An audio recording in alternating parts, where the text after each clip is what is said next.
You can find almost any town in the old Soviet Union on a map from the time. Almost. There were places the cartographers were ordered to leave blank, cities of 50,000 people that drew their water and buried their dead without ever appearing on a single chart.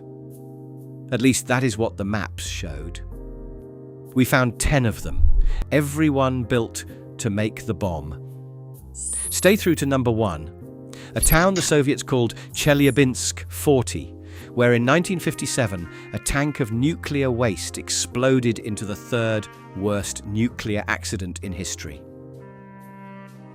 Number 10, Novouralsk.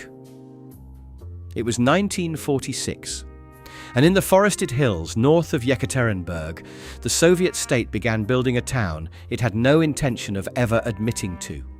On paper, it was called Sverdlovsk 44.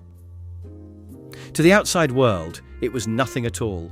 No name, no road sign, no dot on any published map, and no line in the census for the people who lived there.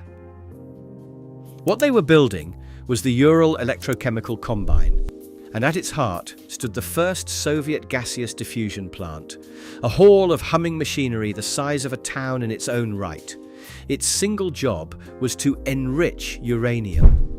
This was the very front of the entire program, the place where ordinary ore became the material a weapon actually needs.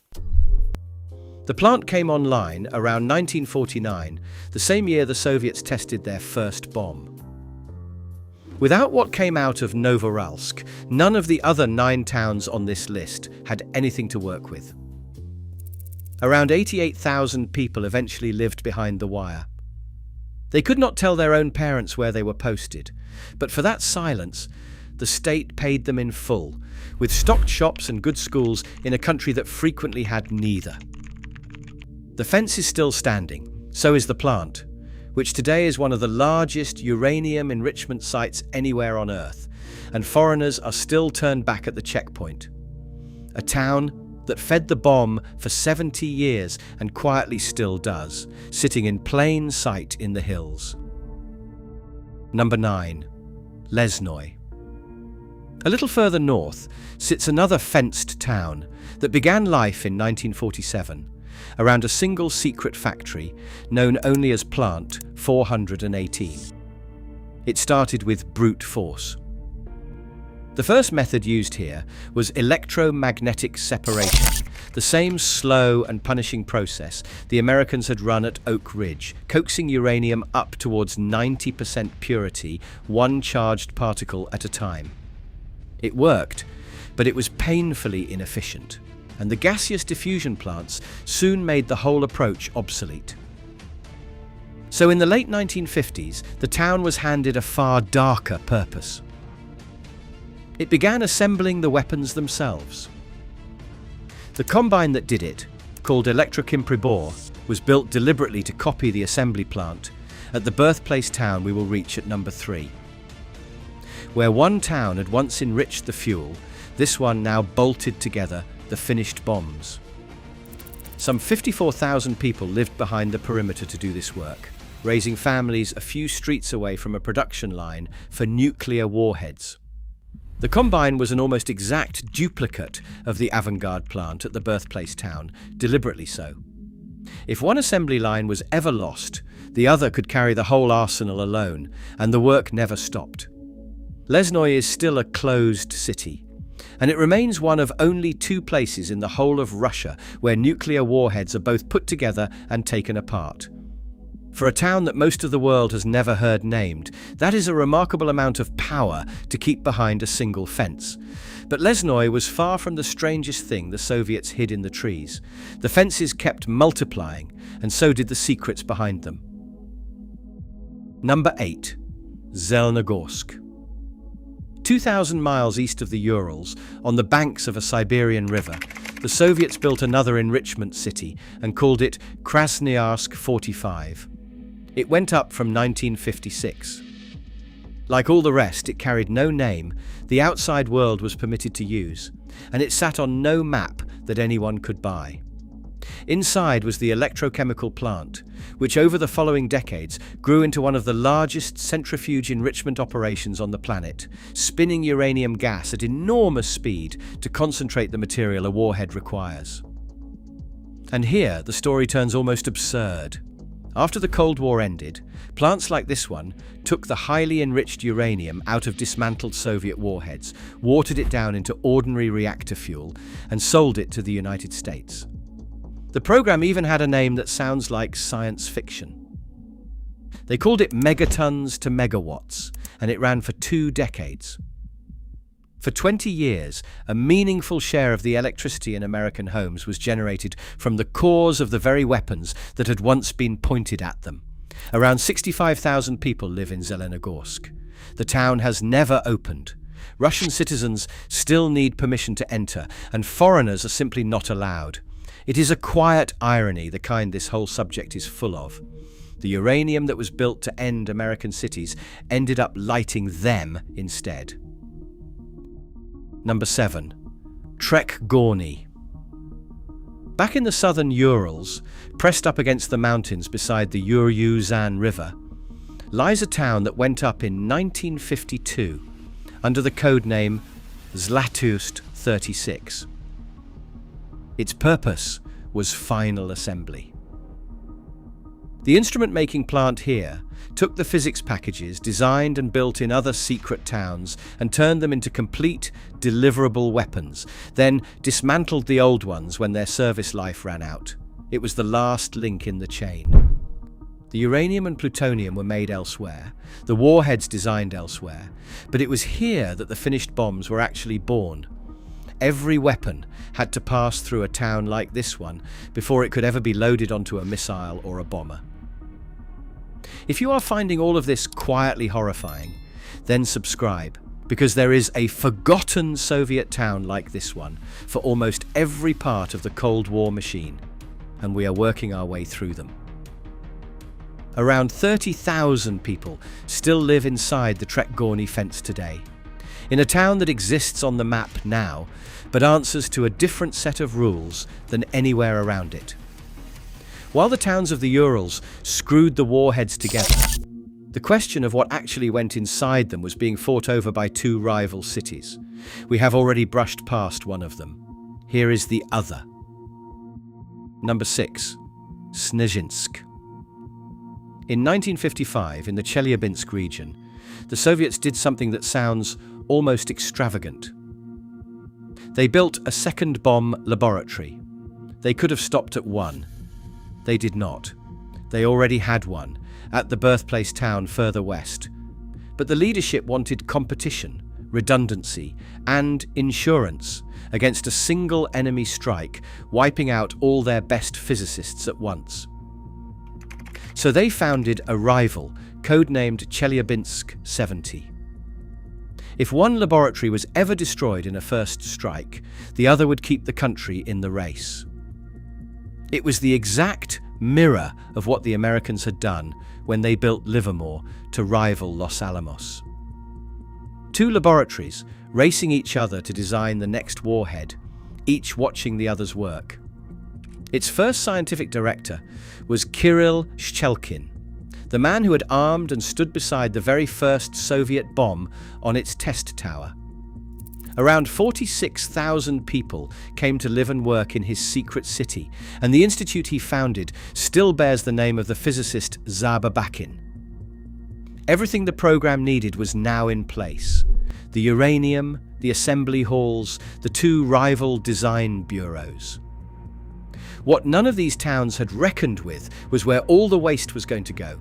The answer is waiting at number 1, and it very nearly poisoned an entire region. Snezhinsk, like all the others, is still sealed. The laboratory inside it is still designing. Number 5. Seversk. In 1949, deep in Siberia, just outside the city of Tomsk, the Soviets founded what would become the largest closed city of them all. They called it Tomsk 7. More than 100,000 people lived there, working the Siberian Chemical Combine, a vast complex of reactors and reprocessing plants that produced both plutonium and enriched uranium for the arsenal. At its peak, the combine ran 5 reactors, and the city around it grew larger than any other closed town in the Union. For decades, the work was done under hard Soviet discipline, but after the collapse of 1991, the money dried up, the maintenance slipped, and the old safety culture began to rot. The engineers who understood the aging tanks could see exactly what was coming. Almost nobody with the power to act was listening. On the 6th of April 1993, in a building known only as Number 15, a tank holding nitric acid, uranium and plutonium overheated and ruptured.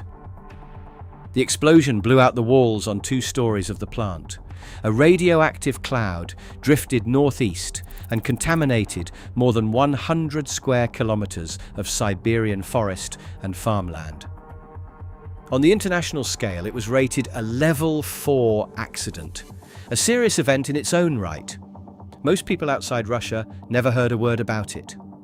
Yet it was serious enough that Time magazine would later place it on its list of the worst nuclear disasters in the world.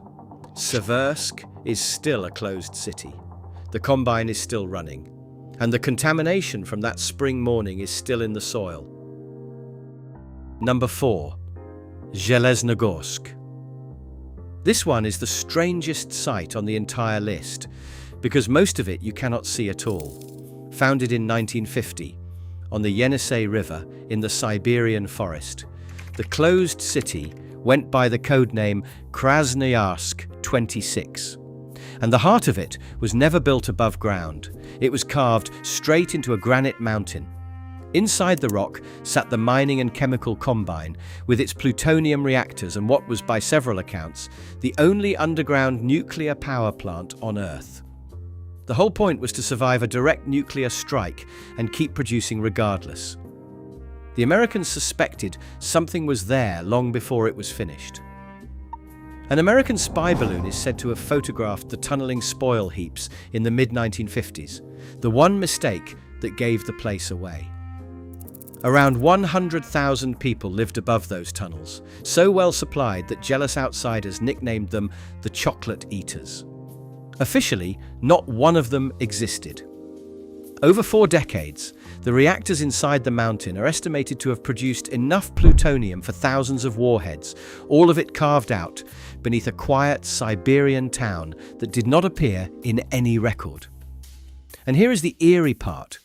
The reactor built to breed plutonium for warheads also heated the entire city.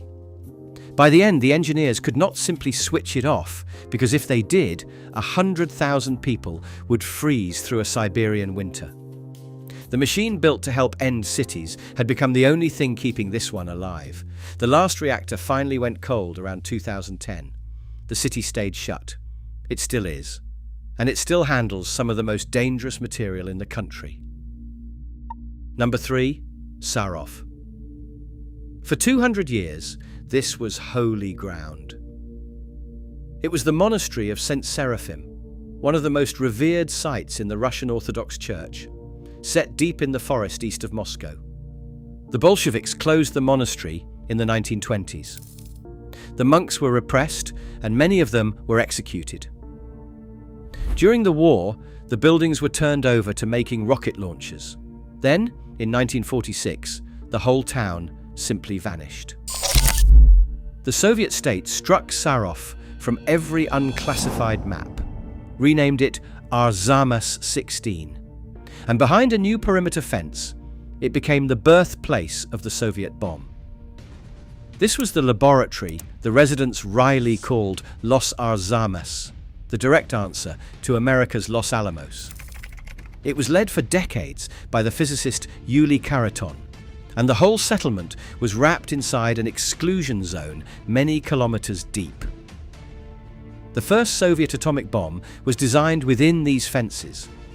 So was the largest weapon ever detonated by anyone, the Tsar Bomba. And it was here that Andrei Sakharov did the work that would one day turn him into the most famous dissident in the country. Much of the town was built by German prisoners of war, which is why parts of it still look oddly European. Today, around 90,000 people live in Sarov, and it remains one of the most sealed places in all of Russia. Foreigners are forbidden outright. You reach it by train, through a security inspection, past a fence that has not meaningfully opened in nearly 80 years. A handful of monks have returned to the old monastery, praying for peace inside a city that designs the weapons that could end it. Number 2. Kurchatov. Remember the maps that left these towns blank? This is the place those blank spaces were built to serve. In 1947, on the bank of the Irtysh River out on the Kazakh steppe, the Soviet Union raised a town for the scientists who would test the bomb. They named it after Igor Kurchatov, the father of the entire program. To the outside world, it was Moscow 400, and then Semipalatinsk 21. Some 50,000 people lived there. Beside the town, they marked out the testing ground itself, an expanse of empty steppe roughly the size of Wales. They called it the Polygon. Between 1949 and 1989, they detonated 456 nuclear devices on it. The first, codenamed First Lightning, was fired from a tower on the 29th of August 1949, and this is the part that is hard to forgive. An estimated 1.5 million people lived within reach of the fallout. They were never moved. The total force set off on that steppe came to roughly 250 times the bomb that destroyed Hiroshima. Worse than that, a research unit disguised as a clinic for a cattle disease quietly studied what the radiation was doing to those people year after year. It reported its findings to Moscow and told the residents nothing. The Polygon closed on the 29th of August 1991, the same date as the first test, 42 years on. Today you can stand at ground zero with a permit. Kurchatov itself is half empty now, home to a national nuclear center that studies the very damage the town was built to cause. From there, ground zero is still another hour across open steppe on a Soviet road that was never repaired. The steppe is flat, scarred, and almost completely silent. Number 1. Ozyorsk. This is the town the whole list has been pointing towards. The one that did not exist. In the place where it all began to go wrong. Built in a desperate hurry between 1945 and 1948 in the southern Urals, it was named Chelyabinsk 40 after a nearby city and a distance in kilometers. Later, it became Chelyabinsk 65. It had no other name the world was allowed to know. To live in Chelyabinsk 40 was to give up your freedom of movement. Residents could not leave without permission. Their post was censored and their telephone calls were monitored, and they understood that talking about their work could end in arrest. At its center stood Mayak, the plant that produced the plutonium for the first Soviet atomic bomb. The weapon that Sarov designed was fueled by the material made right here. These towns were never separate stories. They were one machine, spread across a continent. But Mayak was built far too fast by people who did not yet fully understand what they were handling. High-level waste went straight into the nearby river and into rows of buried tanks, and the safety of those tanks was nobody's first concern. For years, the plant simply poured radioactive waste into the Teka River, the same river that villages downstream drank from and washed in. On the 29th of September 1957, the cooling failed on one of them. The tank held high-level radioactive waste. It was one of 14, sunk in a concrete trench in the ground. It overheated, and it blew. The explosion threw an estimated 20 million curies of radioactivity across the region. A plume of contamination drifted for hundreds of kilometers and settled over roughly 20,000 square kilometers of land, where around 270,000 people lived. At least 22 villages lay in its path. Some of them were not evacuated for almost 2 years. The long radioactive scar it left across the land even has its own name, They call it the East Urals radioactive trace. There was no name to give the disaster, because the town it happened in was not on any map. So the world named it after Kyshtym, the nearest place that officially existed. It sits at level 6 on the international scale. It is the only accident ever given that rating, and the third worst in history, behind only Chernobyl and Fukushima. For a place the maps insisted was not there, that is a strange and terrible distinction. The Soviets buried the story for 30 years. The Americans worked out what had happened by 1959 and said nothing of it either, for fear of scaring their own public off a young and nervous nuclear industry. The truth only came out through declassified files decades later. I have stood at a few perimeter fences in my time, and I have never once been tempted to climb this one. Ozyorsk is still closed. Mayak is still reprocessing nuclear waste to this day. And the only memorial to the people who scrubbed the region clean in 1957 is small, modest, and very easy to walk straight past. 10 towns then, built to make the bomb, struck from every map, and in most cases still sealed today. Some of them you cannot visit because they still build weapons. Some you cannot visit because of what they spilled. And some, like the villages downwind of Mayak, simply have no one left to let you in. The maps have been redrawn since. The old names have come back. But the fences have not come down, and the men at the checkpoints still have no sense of humour about visitors. Subscribe, and we will keep finding the places that were never supposed to be found. Thank you.